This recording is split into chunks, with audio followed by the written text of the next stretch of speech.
Mga ka-idol, ayan Lods, at magandang hapon mga ka-idol.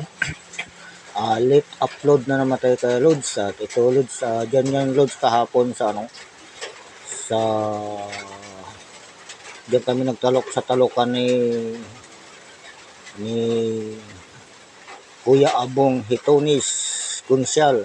Yan ka-idol, yan ang kanyang bata-bata ka Lods. So, nag-traktor dito yan Lods sa San Pedro. Sakop pa ng San Pedro to, dito yan banda ka-idol sa mga sa lugar ng mga Dalisay, tapos mga Liminati, bago ano pa nga, Kuya Nuno Penuela, bago mga Gonzales, mga ka-idol. Yan lang, ikot-ikot ko yung cellphone dyan ka-idol. Ito yung lugar na yung Uncle talukan nila Uncle Kuya Waning Dalisay, mga ka-Lods.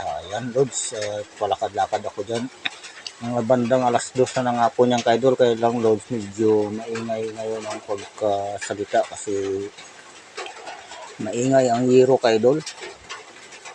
Ulan-ulan ngayon ka-idol, July 31, mag alas 3:30 ng hapon ngayon ka-idol, dito sa Lagnas, San Pedro, Rizal Occidental, Mindoro. Yan, dito yung ka-idol ako sa loob ng aking bahay ka-idol. Yan si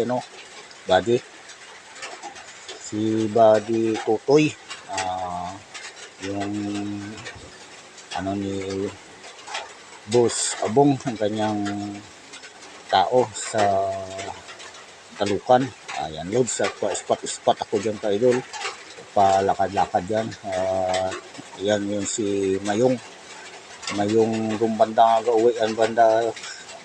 Ang si Mayong na ka-idol, anak ni kalimutan ko doon yung banda gauwi sa mga tiha at banda sa mga lugar ni Buddy Kalod ni Artemio Pirayo. Yan mga ka-idol, yan si Buddy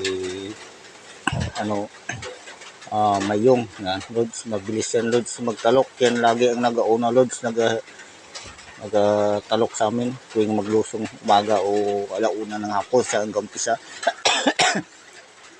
Ito naman si Buddy ulit Orpilla. Ayan mga ka-idol, nagpang-5 lang siya na mabilis. Itong si ulit ka-idol, pasumpungin magtalok pre, may mabagal, may mabilis. Ayan mga Lods, yan mapitik-pitik na ng 5. Ayan, lakad-lakad uli. Dito naman tayo ka-idol sa ating mga badbadi na magkapatid na si Ate Jo Ligip, bago si Ate Tunik Ligip, ang